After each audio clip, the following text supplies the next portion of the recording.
de Pâques. Cette dernière étape, qui correspond au temps liturgique du carême,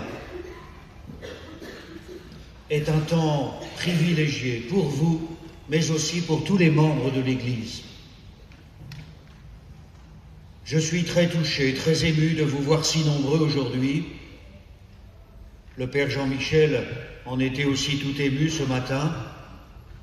C'est un cadeau formidable que le Seigneur nous fait, que de vous voir tous, adultes, plus ou moins jeunes, mais beaucoup de jeunes adultes, faire cette démarche et de venir en quelque sorte frapper à la porte de l'Église pour dire « Je veux devenir chrétien, je veux devenir disciple de Jésus ».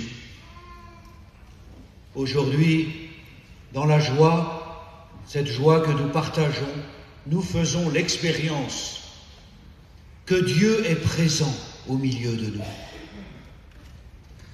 Nous faisons l'expérience que Dieu est grand, que Dieu est bon, qu'il nous donne sa paix, sa lumière.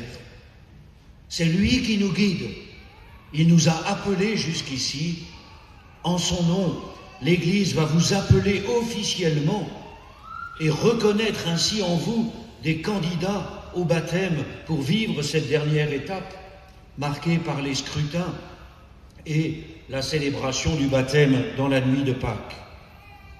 Oui, nous mesurons ensemble, comme nous l'avons fait pendant le temps d'adoration avant la messe, que Dieu est là, que sa présence nous comble de paix, une paix tout intérieure, une paix qui nous habite et dont nous sentons qu'elle nous transforme intérieurement. Le carême va nous conduire donc jusqu'à Pâques. Et je voudrais vous proposer un triple regard. Tout d'abord, nous regardons le Christ Jésus. Nous regardons le mystère du Christ, le Seigneur, comme nous l'avons demandé dans la prière d'ouverture de cette messe. Nous demandions au Seigneur de nous aider à progresser dans la connaissance du mystère du Christ. Progresser dans la connaissance du mystère du Christ. Alors, avec les yeux de notre cœur, avec les yeux de notre foi naissante, nous regardons le Christ Jésus.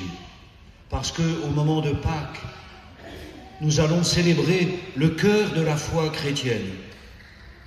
Oui, notre Dieu qui s'est fait homme par sa naissance, la naissance de Jésus à Bethléem. Notre Dieu, Jésus lui-même, s'approche de la croix, où il va offrir sa vie, là où son cœur va être transpercé, pour laisser couler cette source du sang et de l'eau dont nous avons parlé ce matin. Le Christ Jésus, Dieu parmi nous, va faire l'expérience de la mort en offrant sa vie, par amour pour nous, pour le pardon de tous nos péchés, pour que nous puissions entrer dans la vie éternelle avec lui. Il sera vainqueur de la mort au matin de Pâques. C'est cela qui fait le cœur de notre foi chrétienne. Qui d'autre pourrait dire que Dieu s'est fait homme? Qui d'autre qu'un chrétien pourrait dire que Dieu a fait l'expérience de la mort humaine?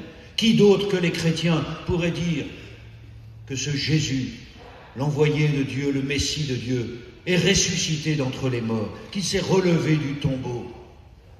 Personne d'autre qu'un chrétien. C'est le propre du chrétien que de dire « je crois cela ». Alors, frères et sœurs, en approchant de la grande célébration de Pâques, au cours de laquelle vous recevrez le don de la vie éternelle, le don de la foi, au cours de cette célébration du baptême, au cours de laquelle vous serez plongés dans la mort avec Jésus, pour renaître avec Jésus dans une vie nouvelle et éternelle. Il est bon de regarder Jésus, de lui dire notre amour, notre attachement, notre désir de marcher à sa suite, de répondre à son appel, de mieux le connaître chaque jour, d'écouter sa parole, de goûter la tendresse et la miséricorde qu'il nous donne de la part du Père. Oui, Jésus est notre Sauveur. Nous avons entendu dans le livre de la Genèse comment Adam et Ève, premier homme et première femme, mais aussi nous-mêmes qui sommes les Adam et les Ève d'aujourd'hui, nous faisons le choix de mettre Dieu de côté et nous prétendons pouvoir prendre sa place. Adam et Ève sont venus blesser la création de Dieu. Par le baptême, par la grâce reçue au baptême, cette création est renouvelée. Et vous allez goûter dans quelques semaines cette joie de la nouvelle naissance, de la nouvelle création, parce que vous entrerez dans la lumière du Christ ressuscité. Oui, Jésus est notre Sauveur.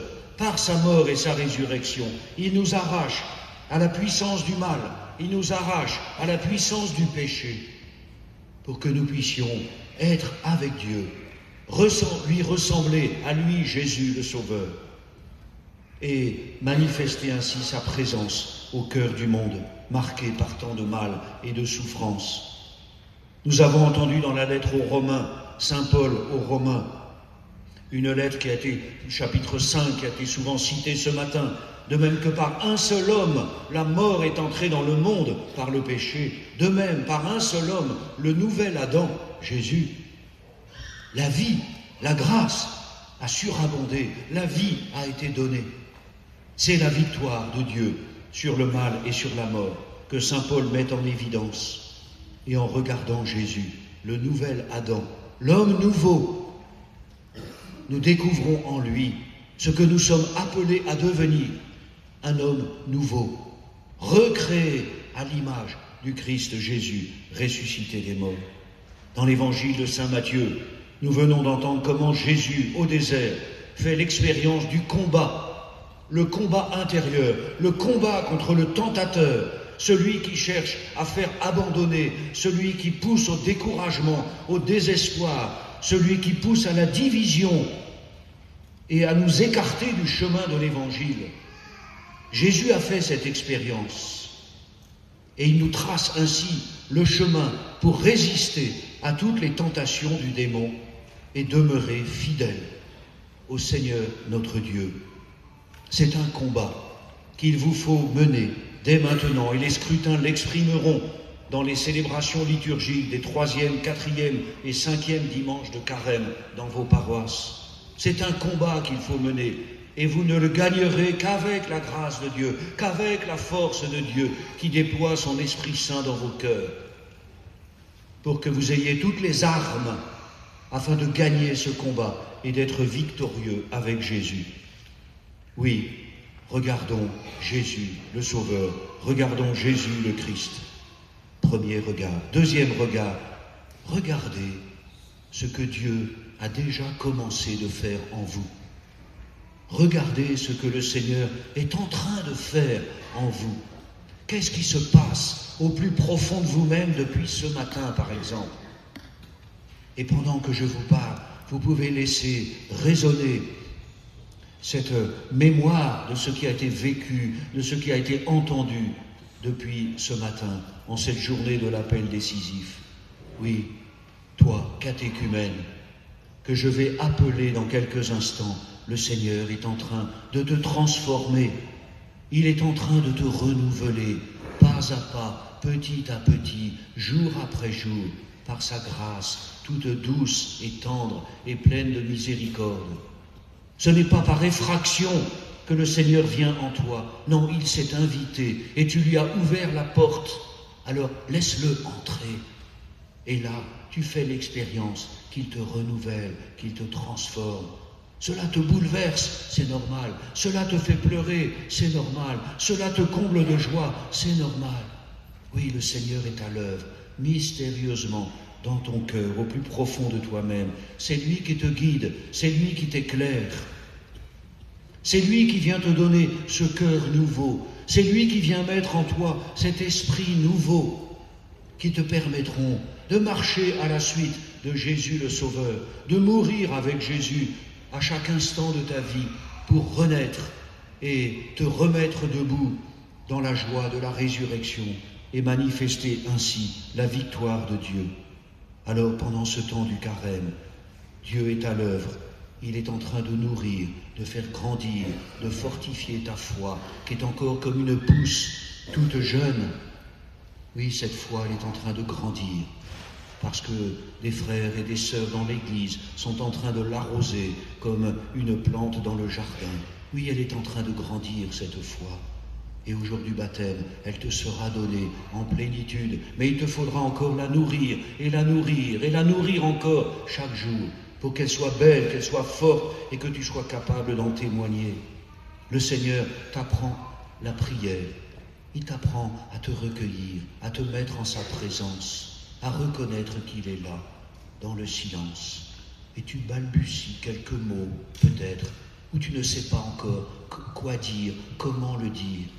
Laisse-toi guider, laisse-toi transformer par le Seigneur lui-même, qui est en toi et qui vient ainsi te guider sur ce chemin de la prière par une pédagogie toute douce et prudente et patiente. Le Seigneur te transforme, il t'appelle aussi à ce changement de vie pour que tu laisses de côté tout ce qui n'est pas en cohérence, en conformité avec l'évangile de la vie. Oui, il t'appelle à ce changement, et c'est par sa grâce, c'est avec sa force, la force de l'Esprit Saint, que tu seras capable de faire les choix nécessaires pour devenir chrétien et mettre ta vie comme un miroir resplendissant de la vie du Seigneur Jésus lui-même. Troisième regard, regarde autour de toi. Regarde autour de toi, tu n'es pas seul. Tu n'es pas seul, il y a là toute l'Église qui t'accompagne. Et même au-delà du chapiteau de la Castille, c'est l'Église universelle, parce qu'à travers la France entière et à travers le monde entier aujourd'hui, tous les évêques sont en train de parler à leurs catéchumènes, sont en train de les appeler pour qu'ils cheminent ainsi pendant les 40 jours du carême jusqu'à la célébration du baptême. Il y a là toute l'Église de la terre, toute l'Église du ciel qui est réunie pour t'accompagner. Tu n'es pas seul, regarde autour de toi. Écoute le témoignage de ceux qui déjà vivent de la foi, de ceux qui t'accompagnent depuis des semaines ou des mois dans ta paroisse. Écoute-les, reçois ces enseignements qui te sont donnés pour t'aider à grandir dans la connaissance du Seigneur Jésus. Regarde autour de toi la fraternité qui se déploie. Ce sont des amis, ce sont des frères, ce sont des sœurs qui sont là. Ils ne te font pas la tête. Au contraire, ils te sourient, ils t'accueillent. Fais cette expérience de la fraternité dans l'amour de Dieu, dans l'amour de Jésus. Regarde autour de toi tous ces frères et sœurs qui prient pour toi, qui te portent dans leurs prières. Et moi-même, je dois vous dire, depuis des jours, je prépare cette journée, depuis ce matin, ma prière personnelle et la prière, le chant de louange avec vous tout au long de la journée. Je suis là parmi vos frères et sœurs pour prier avec vous, pour prier pour vous. Voilà ce triple regard auquel je vous invite aujourd'hui. Regarde le mystère du Christ, Jésus le Sauveur. Regarde en toi l'œuvre que Dieu est en train d'accomplir et tout le renouvellement que tu expérimentes. Et puis regarde autour de toi, tu n'es pas seul. Alors, chers amis, vous garderez dans vos mémoires, inscrits, gravés dans vos cœurs, le souvenir de cette journée, de l'appel décisif. Oh, bien sûr, il y aura ensuite le souvenir du baptême et de la confirmation et de la première communion et de tout tout ce dont vous serez témoin au long de votre vie. Mais cette journée de l'appel décisif, elle est pour vous une journée de la confiance. Une journée de la confiance. Parce que moi, je vous le dis, Dieu vous fait confiance à chacun. Il vous fait confiance. Faites-lui confiance. C'est une journée de la confiance. C'est une journée de joie aussi, parce que nous sommes ensemble, rassemblés au nom de Jésus. Et nous sommes habités par cette joie profonde qu'il y a à être disciples du Christ Jésus. Journée de confiance, journée de joie et une journée de fondation. Il a été dit ce matin ou tout à l'heure comment il fallait chercher à enraciner nos vies dans la parole de Dieu, dans le cœur de Jésus, avec de belles et solides racines, pour que, à la moindre tempête, l'arbre ne soit pas abattu. C'est une journée de fondation et d'enracinement aujourd'hui dans l'appel décisif. L'Église reconnaît la beauté, la grandeur, la dignité de votre démarche, de votre demande. L'Église est là, autour de vous, elle vous porte et dans un instant, elle vous appelle. Amen.